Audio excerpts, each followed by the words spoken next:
오늘 저희들이 고린도전서 7장을 읽었습니다. 여러분, 고린도전서 7장에서는 결혼에 대한 문제가 나와 있습니다. 그리고 특히 재혼에 대한 문제, 또 나이 많은 처녀에 대한 문제, 이런 여러 가지 결혼과 밀접한 내용들을 7장에서는 담고 있습니다. 근데 우리가 7장을 읽을 때 좀 주의해야 될 것이 있습니다. 7장은 고린도 교회의 그 현 시대적 상황을 우리가 이해하지 못한다면 우리가 오해하기 쉬운 장이기도 합니다. 여러분, 고린도 교회가 어떻게 세워졌습니까? 바울 사도가 2차 전도 여행 때 그곳에서 하나님의 동역자들과 함께 8명이서 말씀을 1년 6개월 동안 전하게 됐죠. 그리고 그곳에는 구원받을 하나님의 백성이 많다라는 주님의 음성을 듣고 그곳에서 열심을 다해서 복음을 전하고, 그래서 고린도 교회가 세워지게 됩니다. 다시 말하면은 이제 처음으로 전혀 예수를 믿지 않는 사람들이 그곳에서 1명, 2명 예수를 믿게 되었다라는 겁니다. 그러한 상황 속에 있는 거예요. 초창기요. 그러니까 예를 들어 한 부부가 있다 그러면은 아내가 예수를 믿게 되고, 그리고 남편은 예수 믿지 않는 상태에 있고, 이런 처음 시간에 믿기 시작한 그때의 상황을 우리가 고려해야 됩니다. 그래서 우리가 남편이 너는 예수 믿으니까는 도저히 같이 살 수 없다 하면서 내쫓기도 하고, 또 너가 예수 믿지 않으면은 나는 같이 이제는 살겠다 하면서 이런 조건을 두기도 하고, 이런 어렵고 또 복잡한 그런 상황 속에 그러한 고린도 교회가 놓여 있다라는 것을 생각하면 됩니다. 여러분, 이 고린도 전서는 그들이 처음 예수 믿기 시작한 후에 약 2, 3년, 2년에서 3년, 4년 후에 쓰여진 책이거든요. 그러니까 이제 예수님을 믿기 시작하고 교회가 세워지고 여러 가지 것들이 정해져 있지 않고 그런 전통도 세워져 있지 않는 상태에서 어떻게 해야 될지를 모르는 그런 상황 속에 이 말씀을 통해서 그들의 삶을 하나하나 이렇게 정하라라고 지침을 주는 내용이 바로 고린도전서 7장이 됩니다. 물론 여러분, 이 말씀 가운데 중요한 진리의 말씀이 있습니다. 우리가 몇 가지를 묵상하고요, 우리가 기도하도록 그렇게 하겠습니다. 자, 7장 1절을 보니까 너희가 쓴 문제에 대하여 말하면 이렇게 되어 있습니다. 문제가 있다라는 겁니다. 그때 당시 고린도 교회에 어떤 문제가 있었냐면 이 성적인 문제가 있었는데요. 여기서 보면은 어떤 성적 금욕을, 철저한 성적 금욕을 지키는 자들이 있었고요. 또 하나는 그냥 제멋대로 어떤 성적인 방종에 있는 사람들도 있었다라는 거예요. 그래서 우리가 이미 앞에서 봤습니다만은 그 교회 안에도 그 음란이 있었고 음행이 있었고 여러 가지 일들이 있었잖아요. 고린도 교회는 여러 가지 문제들이 많이 있었던, 또 서로 다투고 서로 파가 나눠져 가지고 그렇게 싸우는 그런 것도 있었고요. 그러니까 여러분, 여기서 보면 너희가 쓴 문제에 대하여 여기서는 이제 성적인 그런 문제가 있습니다. 그래서 7장 1절에서 말하고 있는 것은 성적 방종에 대한 말을 그들이 이제 문제로 삼아서 얘기했다라는 거예요. 그러니까 쓴 문제에 대해서 말하면은 남자가 여자를 가까이 아니함이 좋으나 이렇게 되어 있죠. 아무런 그런 성적인 방종 상태에 있어가지고 여러 가지 음란한 그런 일을 행할 때에 이 남자가 여자를 가까이 앉는 것이 좋다라고 먼저 진단을 내립니다. 그런데 문제는 뭐냐면은 이제 그럼 계속해서 남자와 여자가 가까이 아니하는 것 상태로 놓여지게 되냐, 그렇게 가야 될 거냐, 그게 아니다라고 말하면서 2절부터 5절은 이렇게 거기에 대한 또 반대, 또 성적인 금욕을 주장하는 사람들에 대한 내용을 말하고 있는 것입니다. 우리가 여러분 디모데전서 4장 1절에서 5절에 보면은 마지막 때가 되면은 그런 현상이 나타난다고 했죠. 결혼도 하지 말고 어떤 음식도 금하고 다 이런, 그렇게 하지만이 구원을 얻는다라고 생각하는 그런 잘못된 신앙을 가진 이들이 나타난다라고 말합니다. 그런데 너희들은 그렇게 하지 말고 하나님께서 주신 것에 대해서 감사함으로 그걸 받으라. 그러면 아무것도 버릴 것이 없다라고 말씀하신 것이 바로 그 내용입니다. 지금 고린도 교회에서 한쪽은 성적으로 금욕해야지만이, 그러니까 성적인 것을 갖다 행하지 않아야지만이 구원을 받는다라고 말하는 사람이 있고, 한 사람은 한쪽은 우리는 이미 다 예수님의 보혈로 구원받았기 때문에 마음대로 죄를 지어도 우리는 상관없이 구원을 얻는다라고 주장하는 사람들이 있었다라는 거예요. 그러한 상황 속에서 바울사도가 지금 말하고 있는 것입니다. 남자가 여자를 가까이 아니함이 좋으나, 이 말은 금욕, 그 성적인 방종에 있는 사람들 향하여 말씀한 거고요. 그 다음에 성적인 금욕으로 인하여 남자 여자 가까이 안 해야 된다고 주장하는 사람들에 대해서는 2절 3절에 나옵니다. 특히 3절에 보니까 남편은 그 아내에 대한 의무를 다하고 아내도 그 남편에게 그렇게 할지라 하면서, 하나님께서 허락해 주신 이 성적인 그 허락은 부부에 한해서 가능하다라는 것을 이렇게 못 박아 두는 것입니다. 너무나 성적으로 이렇게 방종하고 문란했던 그런 고린도 그 도시 안에서 너희들만큼은, 예수 믿는 사람들만큼은 남편은 그 아내에 대한 의무를 다하고 아내도 그 남편에게 그렇게 할지라 하면서, 그 모든 것들이 그 가족이라는, 그 결혼해서 부부라는 것 안에서 성적인 그런 일들이 있어야 된다라고 말하고 있는 것입니다. 그런데 5절에 보니까요, 서로 분방하지 말라. 다만 기도할 틈을 얻기 위하여 합의상 얼마 동안은 하되 다시 합하라. 이는 너희가 절제 못함으로 말미암아 사탄이 너희를 시험하지 못하게 하려 함이라. 이렇게 되어 있습니다. 이 결혼을 하고 가정이라는 제도를 하나님이 세우셨잖아요. 우리가 창세기 2장 20절의 말씀처럼 그렇게 하나님께서 세우셨습니다. 그런데 문제는 뭐냐면요, 하나님이 세우시고 인도하는 곳에는 언제나 약한 사탄이 그렇게 미혹을 합니다. 특히 가정 사이에 약한 사탄이 미혹을 하는데, 그래서 서로 떨어져 있지 말고 서로 이렇게 분방하지 말라라고 얘기합니다. 그러면 사탄이 그곳에서 너희를 시험하기 쉽다. 단지 기도할 때에는 분방하라라고 말하고 있죠. 기도할 때는 우리가 기도는 깨어 있는 것이죠. 그때는 우리가 영적으로 깨어 있기 때문에 사탄을 이길 수 있지만, 그렇지 않을 때에는 사탄이 이렇게 너희를 시험해서 너희들 정욕에 빠지게끔 그렇게 하니까, 그래서 주의해서 이걸 행하라라고 지금 바울 사도가 가르치고 있는 것입니다.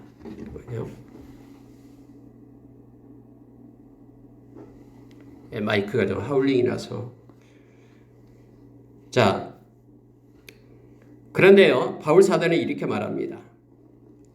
7절에 보니까 나는 모든 사람이 나와 같기를 원하노라. 그러나 각각 하나님께 받은 자기의 은사가 있으니 이 사람은 이러하고 저 사람은 저러하리라. 나와 같기를 원한다는, 원래 바울 사도는 결혼을 안 했거든요. 그리고 바울 사도는 그때 어려운 그런 환난의 때를 맞고 있는 상황이었습니다.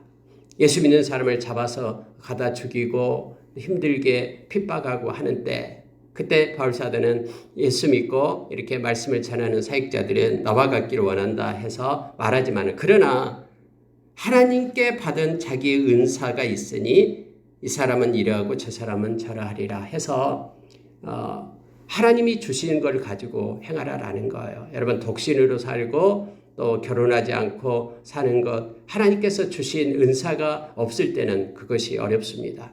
바울 사도가 그렇게 얘기했듯이 하나님의 일을 위하여 자기는 이렇게 세상에 얽매이는 것이 되지 않고 언제 하나님께만 얽매이는 자로 서기를 원해서 그렇게 행하는데, 이처럼 환난의 때에, 마지막 때에 하나님께서 받은 각자의 주신 은사를 가지고 행하라라고 말하고 있습니다.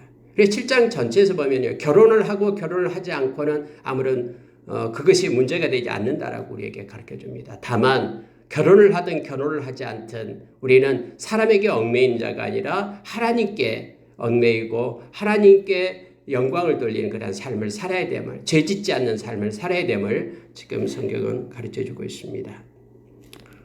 여러분, 그러면서 바울 사도는 이 예를 드는 거예요. 이제 예수님을 믿게 되고 믿음이 들어가니까 이제 가정 안에서도 부부가 있다면 한 명은 예수 믿고 한 명은 믿지 않고 이런 상태, 갈등 상태에 있을 수 있잖아요. 그럼 도대체 어떻게 해야 되냐라는 거예요. 예수를 못 믿게 하는데 그러면은 나를 내쫓겠다라고 그렇게 이혼하겠다라고 그렇게 하는데 어떻게 해야 되냐라는 문제에 대해서 성경이 이렇게 말합니다. 여자는 남편에게서 갈라서지 말라라고 말합니다. 결혼한 자들에게 내가 말하는데 이제 여자는 남편에게서 갈라서지 말라, 이 말은 서로 믿음의 갈등이 있을 때를 말하는 겁니다. 근데 만약에 이제 믿음이 서로 안 맞아가지고 쫓아내니까 어쩔 수 없이 갈라섰다 그러면 그대로 지내든지 아니면 다시 그 남편과 화합하든지 하라. 남편도 아내를 버리지 말라 이렇게 말합니다. 만일 어떤 형제에게 예를 듭니다. 믿지 아니하는 아내가 있어 남편과 함께 살기를 좋아하거든 그를 버리지 말라. 어떤 여자에게 믿지 아니하는 남편이 있어 아내와 함께 살기를 좋아하거든 그 남편을 버리지 말라 이렇게 되어 있어요. 믿지 않아요. 보니까 한 명은 믿고 한 명은 믿지 않는데, 믿지 않는 사람이 그냥 믿는 아내와 같이 또는 믿는 남편과 같이 함께 살기를 좋아합니다. 그럴 때는 절대로 버리지 말라라고 얘기합니다. 그 이유를 13절에서 이렇게 쓰고 있습니다. 14절에서 쓰죠. 믿지 아니하는 남편이 아내로 말미암아 거룩하게 되고 믿지 아니하는 아내가 남편으로 말미암아 거룩하게 되나니 그렇지 아니하면 너희 자녀도 깨끗하지 못하니라. 그러나 이제 거룩하니라. 이렇게 되어 있죠. 여러분 이 의미가 조금 해석하기가 어렵습니다만은 여기서 거룩하게 된다라는 것이 구원받는다라는 뜻이 아닙니다. 예를 들어서 한 가정에 둘 다 믿지 않았어요. 그런데 복음에 들어가서 한 분이 예수를 영접하고 믿었어요. 그러면은 믿지 않는 사람이 믿지 않는 쪽에서 남편이든 아내든요 그렇게 말하는 거예요. 그런데 만약에 같이 살기를 좋아하고 또 함께하기를 원한다 그러면은 갈라지지 말고 함께 해라라는 것입니다. 비록 한쪽이 믿지 않는다 할지라도 그 믿는 사람으로 인하여 거룩하여진다라는 것은 이것이 합법적인 가정이 된다라는 뜻이에요. 그래서 바울 사도는요, 한 가정 모두가 다 예수 믿으면 얼마나 좋겠습니까? 그러나 그렇게 믿지 않는 가정들이 있을 수 있다라고 말합니다. 그렇다고 해서 그 가정이 불법이고 하나님 보시기에 합법적이 아닌 가정이다라고 말하지 않고 있다라는 거예요. 그것도 믿는 사람으로 인하여 거룩하여진다 그런 것은 하나님 보시기에 합법적인 가정으로 인정된다라는 것을 지금 말하고 있는 것입니다. 그렇게 하여야지만이 그들 사이에서 난 자녀들도 바로 하나님이 원하는 기뻐하는 그러한 자녀가 된다. 그들도 역시 거룩하게 된다라는 겁니다. 이거 잘못 착각해가지고 믿지 않는 남편이 믿는 아내 때문에 구원을 받는다 이런 뜻 아닙니다. 그러니까 믿는 그런 사람 때문에 그 가정은 하나님께서 인정하는 가정이 되고 그 가정으로도 하나님의 복을 받게 되죠. 이 땅에서는요. 물론 믿지 않는 자는 천국에 갈 수가 없죠. 그런데 그들 사이에서 난 자녀들도 합법적인 하나님 보시기에 합법적인 자녀들이 된다라는 것을 지금 말하고 있습니다. 그런데 이제 문제는 뭐냐면 자 15절에 보십시오. 혹 믿지 아니하는 자가 갈리거든 갈리게 하라. 형제나 자매나 이런 일에 구애될 것이 없느니라. 그러나 하나님은 화평 중에서 너희를 부르셨느니라. 이렇게 되어 있습니다. 성경은 절대로 우리 가정 중에서 내가 믿고 다른 사람 믿지 않아요. 아내는 믿지 않아요. 그렇다면은 믿는 자가 먼저 당신 예수 안 믿으니까는 우리 갈라섭시다. 이렇게 말하지 말라라는 거예요. 믿는 자는 서로 이 가정을 갖다 갈라서라고 말하는 거예요. 만약에 근데 믿지 않는 자가 믿는 자를 향해서 당신이 예수 믿으니까 나 당신과 살 수 없다라고 말합니다. 만약에 예수 믿지 않는다면 나는 살 거고 그렇지 않으면 살지 않겠다라고 말할 때 당신이 예수 믿는 것 때문에 내가 원하지 않다라고 요구를 할 때 그게 15절에 해당되는 것입니다. 믿지 아니하는 자가 갈리기를 원하고 살고 싶지 않다고 그러면은 신앙을 버리라라고 말하면은 갈리게 하라. 형제나 자매나 이런 일에 구애될 것이 없느니라. 그러나 하나님은 화평 중에서 너희를 부르셨느니라라고 말하고 있는 것이죠.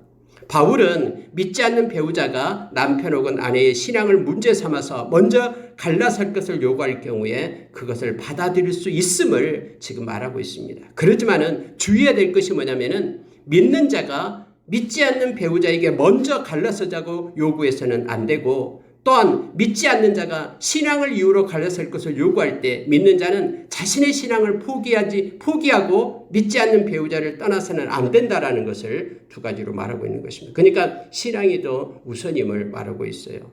그러면서 믿는 자는 믿지 않는 배우자에게 믿지 않기 때문에 살지 못하겠다고 해서는 안 된다라고 말합니다. 왜냐하면 오늘 이렇게 말씀해 주죠. 하나님은 화평 중에서 너희를 불렀다라고 말합니다.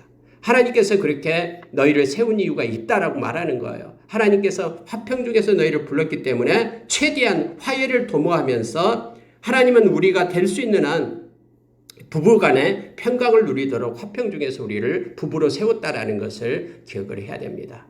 그러면서 바울사도는 이걸 얘기하는 거예요.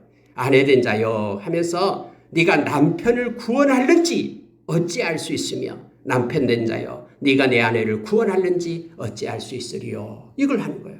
여러분 만약에 보십시오. 내가 예수를 믿어요. 근데 배우자가 예수 믿지 않아요. 근데 만약에 예수 믿는 나 때문에 이 배우자가 예수를 믿게 되었다고 생각해 보세요. 그러면 그 영혼을 구원한 것이 되잖아요. 그래서 이 바울사는 그 얘기를 하는 거예요. 그렇기 때문에 믿는 너희가 먼저 믿지 않는다라고 갈라지고 그것 때문에 버려서는 안 된다라고 얘기합니다. 왜냐하면 하나님이 그렇게 붙여준 이유가 있다라고 지금 바울사도는 말하는 거예요. 하나님이 너를 통해서 생명이 그 배우자에게 흘러가서 그도 하나님을 믿는 백성으로 세우기 위함인지 내가 어떻게 아느냐. 그렇기 때문에 하나님께서 그렇게 화평으로 맺어준 짝을 버리지 말라라고 지금 말하고 있는 것입니다. 자, 여러분. 그래서 17절에 이렇게 말합니다. 오직 주께서 각 사람에게 나눠주신 대로 하나님이 각 사람을 부르신 그대로 행하라.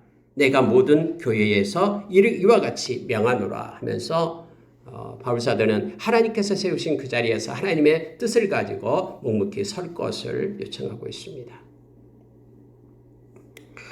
그 다음에 이제 여러분 19절 이하에 보면은요, 우리에게 중요한 그런 사실을 하나 깨닫게 합니다. 여러분 예수 믿는다는 것이 나 혼자 예수 믿는 게 아니잖아요. 교회 안에도 나 혼자 있는 게 아니잖아요. 그래서 여러 사람들과 같이 이렇게 부딪히고 의견이 충돌되고 막 그래요. 우리의 사르크스 죄성을 가지고 있기 때문에 육체를 입은 인간이기 때문에 그렇습니다. 온전한 교회가 이 땅에서는 없습니다. 온전한 교회는 하늘에 있는 그런 교회죠. 그래서 여러분 사람과 사람 사이의 관계 속에 어려움이 있습니다. 그런데 고린도전서 고린도후서가 바로 이러한 내용들을 다 담고 있는 거예요. 그러니까 어떤 사람은 예수 믿는 사람 중에서 할례 받은 사람, 유대인들이 예수를 영접하고 믿는 사람도 있고 이방인들이 예수를 믿고 믿는 그 영접하고 하는 교회의 일원이 된 사람이 있잖아요. 할례 받은 자든 할례 받지 않는 자든 예수 믿게 되면은 둘 다 그러니까 할례자가 무할례자가 되고 무할례자가 할례자가 되고 그렇게 할 필요가 없다라는 거예요. 하나님께서 부르신 그 자리에서 신분이 어떻든 상관없이 해야 될 것이 있는데 그건 뭐냐면은 오직 하나님의 계명을 따름이니라 지킬 따름이라. 그냥 말씀을 붙들고 살아가면 된다라고 말하고 있는 것입니다. 어떤 사람은 종으로 그때는 종은 노예는 하나의 재산이잖아요.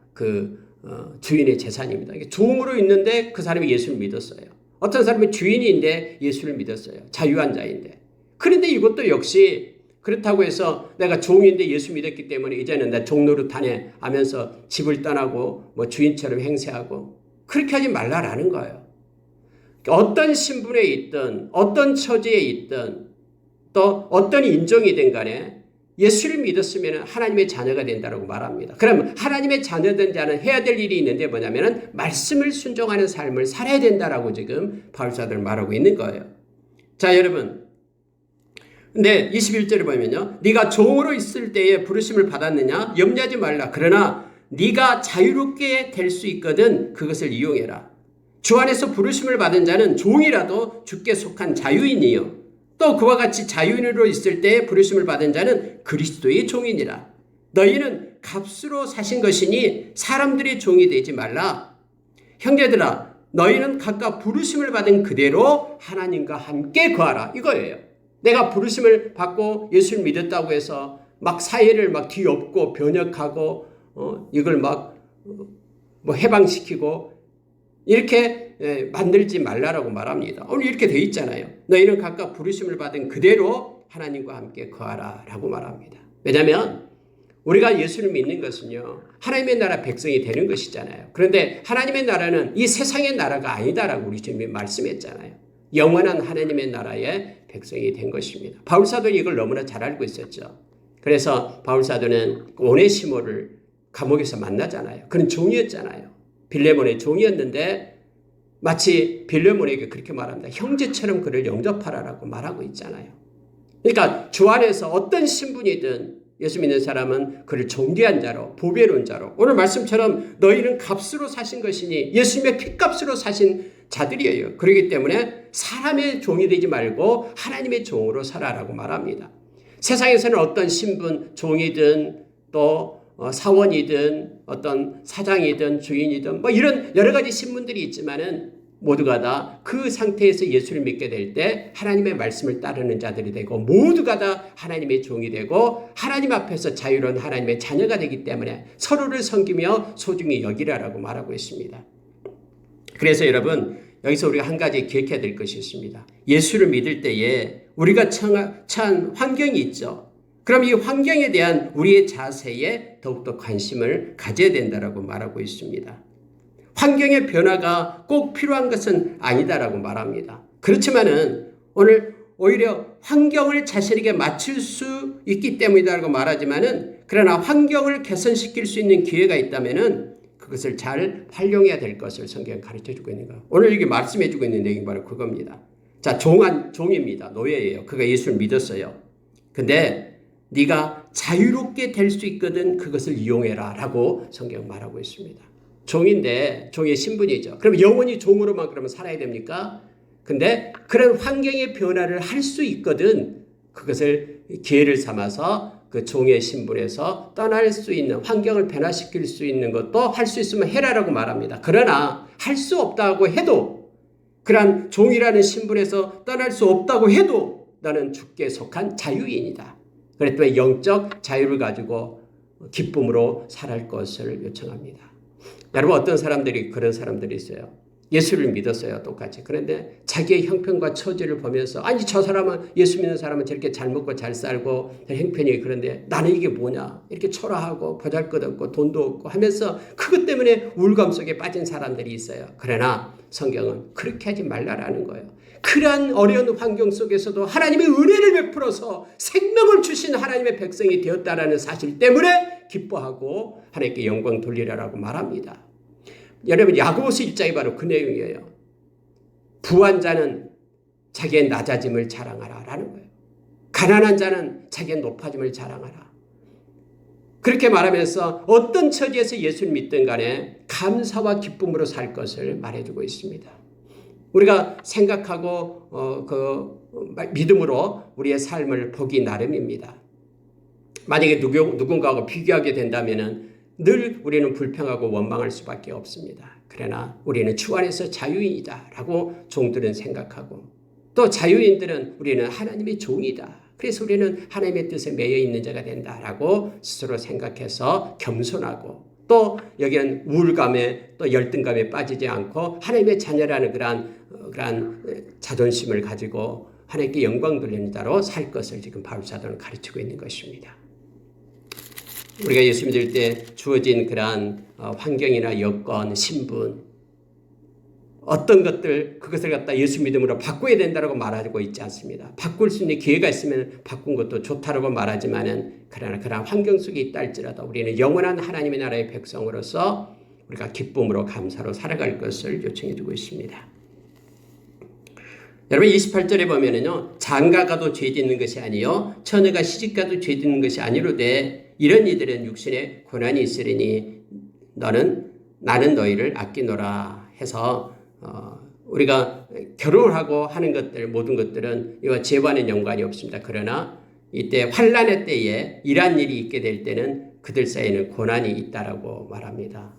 혼자 살면 편하잖아요. 그러나 같이 가족을 이루면 서로를 배려하고 섬기고 또 순종하고 이런 것들이 있게 되잖아요. 그래서 여기서 보니까는 고난이 있으리니라고 말합니다. 그래서 결혼하는 사람은 결혼할 때는 이와 같이 서로를 배려하고 순종하는 그러한 인내의 자세가 있어야 됨을 성경은 말해주고 있습니다. 여러분 왜 결혼한 자들이 독신으로 사는 자보다 더 고난을 받는가에 대해서 여기에 28절에서 말하고 있는데요. 뭐 독신자들은 모든 시간을 주님께 드릴 수 있다라고 전적으로 그렇게 그런 신앙생활을 할 수 있지만 결혼 생활을 하는 사람은 또 결혼이라는 가정이라는 그러한 생활 때문에 그러한 고난에 직면할 수 있다라고 말하고 있습니다. 여러분 이 말씀을 보니까 마태복음 24장에서 마지막 때에 주님께서 그렇게 말한 적이 있었죠. 그때에 환난의 때가 그 아이 뵌 자에게 또 안식일에 있지 않도록 기도하라라고 말한 것이 있습니다. 또 24장에 보면은 예수님께서 이 마음이 노아의 때와 똑같는데 노아의 때에 먹고 마시고 또 결혼하고 시집가고 장가가고 이런 내용이 나오고 있습니다. 이건 시집가고 장가가고 또 먹고 마시고 이런 것은 모든 게 다 세상에서 이루어지는 일들을 얘기하고 있는 것이죠. 그러니까 깨어서 하나님의 나라를 바라보면서 또 하나님을 의지하는 것이 아니라 이 세상 속에 온통 흠뻑 젖어 있는 삶을 나타낼 때 그런 표현을 써서 나타내고 있음을 봅니다. 그렇지만은 이 모든 세상의 그런 외형적인 것은 주님이 오시면 다 지나간다라고 31절에 말합니다. 이제 마지막 때가 되면은 우는 자들이든 기쁜 자들이든 매매하는 자들이든 세상의 물건을 쓰는 자들이든 다 이렇게 말하고 있죠. 그런데 그것들은 세상의 외형이다라는 거예요. 그냥 분주함 속에 세상이 그렇게 돌아가는데 주님이 오실 때 이 세상의 외형은 다 지나가게 된다라고 말합니다. 그러면서 우리가 염려하고 세상의 염려와 근심 걱정에 얽매이지 말고 비록 결혼을 하고 가정생활이 있다고 할지라도 하나님이 주신 은혜로 살 것을 지금 말하고 있습니다. 주의 일에 염려하면서 주를 기쁘시게 하는 자들로 살아라고 말합니다. 그것이 고난이다라고 말하고 있죠. 혼자 살 때는 주님을 기쁘시게 하는 일을 더 쉽게 할 수 있다라고 생각하는 거예요. 그래서 천주교에서는 그 신부들 또 수녀들이 이렇게 있게 되는 것이죠. 그러나 여러분 결혼하는 사람들이 예수를 믿게 될 때는 그러한 고난이 있다 할지라도 그 고난을 뛰어넘어서 하나님 앞에 주님이 기뻐하시는 일을 할 것을 지금 말씀을 요청하고 있습니다. 여러분 35절을 한번 보시기 바랍니다. 내가 이것을 말하면 너희의 유익을 위함이라. 너희에게 올무를 놓으려 함이 아니니 오직 너희로 하여금 이치에 합당하게 하여 흐트러짐이 없이 주를 섬기게 하려 함이라. 이것입니다. 네, 주를 섬기게 하기 위하여 흐트러짐 없이. 그래서 여러분 사람이 있는 곳에는 언제나 서로서로를 배려하면서 그렇게 고난의 때가 있다라는 것을 말합니다마는 그러나 흐트러짐이 없이 주를 섬기는 자로 우리가 살 것을 성경은 요청해 주고 있습니다. 39절 40절 보고 마치겠습니다. 아내는 그 남편이 살아있는 동안에 매여 있다가 남편이 죽으면 자유로워 자기 뜻대로 시집갈 것이나 주 안에서만 할 것이니라. 그러나 내 뜻에는 그냥 지내는 것이 더욱 복이 있으리로다. 나도 또한 하나님의 영을 받은 줄로 생각하노라 라고 말하고 있습니다. 여러분 바울 시대에 이러한 특수한 배경하에서 이 말씀을 우리가 보기를 원합니다. 당시에는 그리스도인에 대한 핍박이 있었습니다. 그리스도의 임박한 재림에 대한 그러한 기대도 컸던 그러한 시기였습니다.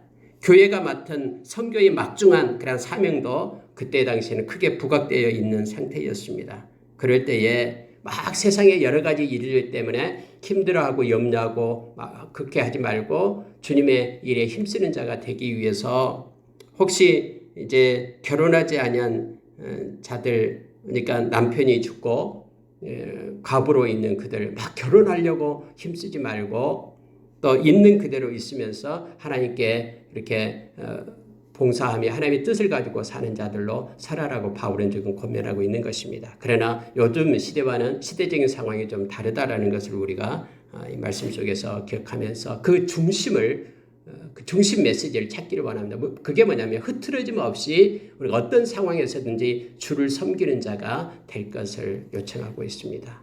만약에 결혼해서 서로 협력해서 하나님의 일을 하는 것이 더 하나님께 영광 돌리기가 쉽다면 당연히 그 길을 택하고 그러나 그렇게 함으로써 하나님을 섬기는 일을 잘 못하게 된다 그러면 그냥 있는 것이 좋다라고 그렇게 성경은 기록해 두고 있습니다. 말씀을 마치겠습니다. 여러분 오늘 특히 7장에 있어서의 말씀은요.